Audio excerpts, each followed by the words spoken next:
Have you ever had one of those moments, a quiet Tuesday afternoon, maybe driving home or just sitting with your coffee, where you suddenly see your life with startling clarity? You look back and realize how much of your precious time, your energy, yourself was spent on things that, in the end, didn't really matter. This isn't about regret. Regret looks backward. This is about clarity. And clarity might just be one of the most powerful gifts that comes with this chapter of life, if we're brave enough to accept it. It's about seeing, finally, where our energy actually goes and deciding, with intention, where it should go. Today, I want to talk about 7 specific things that after 50 become a profound waste of time, and more importantly, what to focus on instead to make your second chapter not just longer, but deeper, richer, and truly your own. Let's start with number 1, competing with other people. Most of us were raised on this fuel. Grades, job titles, salaries, cars, even who has the better retirement plan. It was all a scoreboard. But here's the truth you start to feel in your bones around 50. If you're still doing this, you're not even in the same race anymore. You're running laps on a track nobody is watching, trying to prove something to an audience that's already left the stadium. You see a former colleague buy a yacht, a friend posts from their perfect Tuscan villa, and for a moment you feel that old tug, am I behind? But then you pause. Do you even want a yacht? Or the stress that likely paid for it? The shift is your only meaningful competition now is with your past self. The metric isn't impressive, it's aligned. Are you more grounded, more at peace, more you than you were 5 years ago? If so, you're winning in a way most of the world doesn't even know how to measure. Number 2 is a silent trap, tying your entire identity to your career. Society practically hands you the rope. For decades, what do you do was the first question, and your answer defined your worth, your purpose, your status. Then retirement comes, or a layoff, or you simply outgrow that shell. And when that question comes, you fumble. Well, I did. If your identity is built on what you do, what's left when the doing changes or stops? The shift is we have to challenge the belief that we need a professional label to matter. This chapter isn't about climbing higher, it's about going deeper. Focus on who you are when you're not on the clock.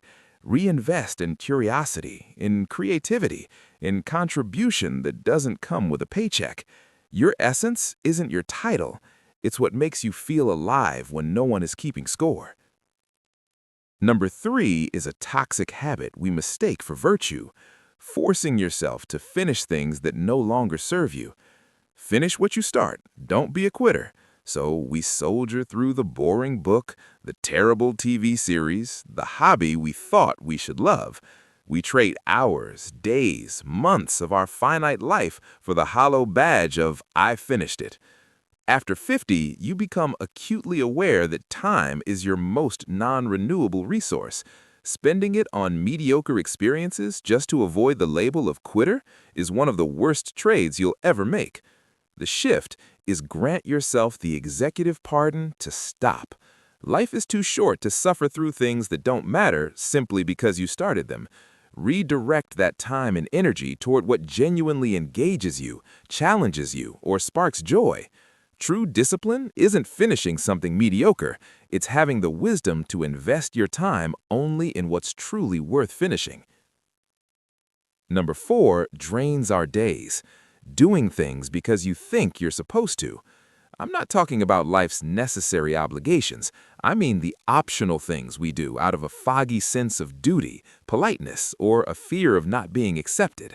The gathering you dread, the committee you joined out of guilt, the favor for the person who never gives back. There's a chasm between genuine kindness and people-pleasing. One comes from a full heart, the other from a fearful, resentful sense of obligation. Invest your energy only in relationships and commitments where your presence is valued and reciprocated. Do things for others because you genuinely want to, or because you consciously choose it as the right thing to do, not to buy love or approval. When you give from choice, not obligation, the resentment vanishes and what you give becomes a true gift. Number 5 is an energy black hole, needing to be right all the time. By now, you've seen enough to know most arguments, especially online, aren't searches for truth, they're battles for dominance. Getting sucked into trying to convince someone who's already made up their mind is like renting space in your brain to a tenant that never pays and never leaves. The shift is choose peace over being right. Channel that defensive energy into actual learning and growth.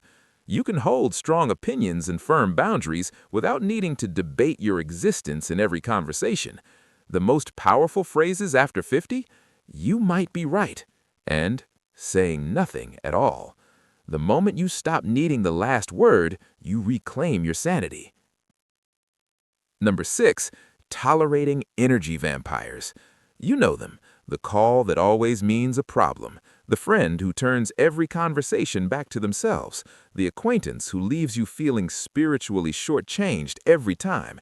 They aren't necessarily bad people, but after 50, they become a luxury you can't afford.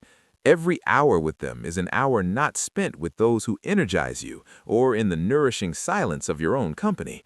The shift is protect your energy like the finite, precious resource it is. Invested in reciprocal relationships where you feel seen, valued, and charged up, not drained.